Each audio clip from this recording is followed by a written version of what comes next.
Hello guys! In today's video, magpapakain po tayo ng ating mga doggies. So, ang kanila pong meal for today is nagpakulo po ako ng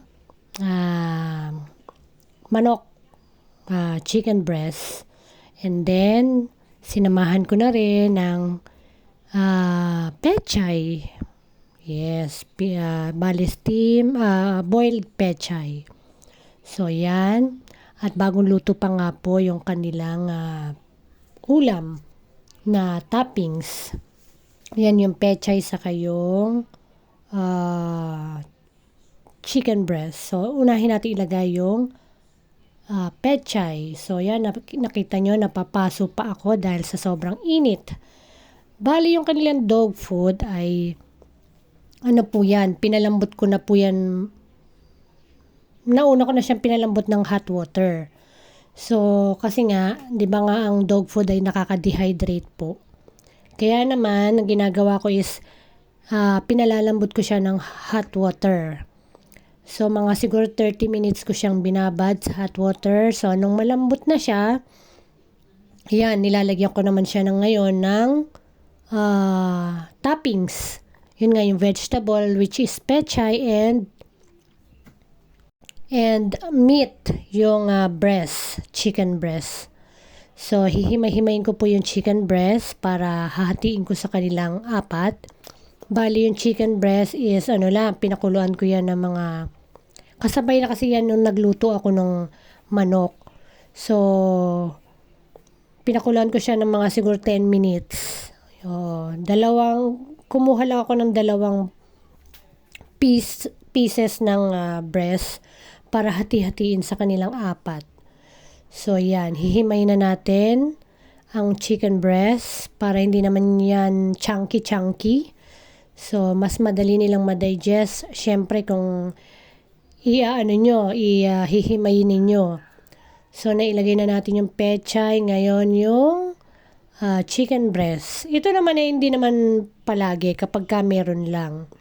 So, at least kahit paano, paminsan-minsan, nagkakaroon sila ng other varieties ng kanilang tinitake.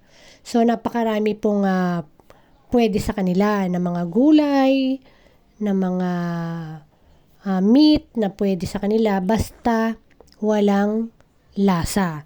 Huwag nyo pong lalagyan ng salt kasi nga masama sa kanila ang salt. Bawal din ng bawang at sibuyas. So, plain lang na binoil sa isang sa isang pot na may water. Ganun lang ang ginagawa ko sa kanila. So yan, naluto na nga ang kanilang dog food toppings. Yan yung mga tinatoppings natin. So may extra lang tayo kaya nalagyan natin sila. So wag po natin ilagay yung buto ng manok kasi ang lutong buto ng manok ay may possibilities na malunok nila o kaya bumara dun sa throat nila o kaya naman magkaroon ng blockage sa kanilang intestine. So, never feed your dog with cooked bones. Although wala kayong nakikita na effect, syempre nandun sa loob ng bituka niya, di ba? Hindi nyo alam, meron na palang obstruction dun. So, akala nyo nadadigest niya ng maayos. So, it's a no po. It's a big no. Pwede siguro, kung meron kayong blender, i-grind nyo. Yung talagang durog na durog yung bones. Pero yung, as in, buo-buo pa siya papakain nyo, medyo delikado sa kanila yon. So, ayan na. Natapos na nating himayin. So, meron pa tayong idadagdag na konti na makakapagdagdag ng nutrient. Kasi naglaga ako ng malunggay. So, may natirang konting dahon at saka konting sabaw. So, ilalagay ko na rin yun para sa added nutrients sa kanila. Dalang malunggay, maganda talaga sa mga dogs. Kahit everyday nyo silang bigyan yan, basta right amount lang, napakalaking tulong sa health nila. Kahit sa human, kahit po sa amin, ang malunggay sobrang laking tulong. So, proven na po yan para sa amin. So, yan ang kanilang mga kakainin for breakfast. So, bali, dinner po yan. Ang kain nila is morning and dinner. So, yan ang kanilang dinner for tonight. Ang pakain ko sa kanila is 4 o'clock ng hapon. Sa umaga naman ay mga parang ganun din, 4 to 5 a.m. So, twice a day sila. Pero ang sabi, once a day lang daw pwede na. Pero parang sila hindi eh. Hindi nila kaya. Siguro, bahala na. Tatry ko rin siguro minsan. So, ayan na, feeding time na po. Tingnan nyo kung gaano kabilis yung ano na yan, maliit na dog na yan. Talagang may pagka-the flash siya kapag pinapakain mo na. So, ayan na siya. O, pakainin na natin ang sunod yan. Si Shadow ang ating sunod. Kung napapansin nyo, medyo watery. Kasi dinadagdagan ko siya ng extra water. Kasi itong mga dogs namin, hindi pala inom. So, magandang tip na kapag hindi pala inom ang yung dog, medyo extrahan mo ng tubig sa kanilang dog food.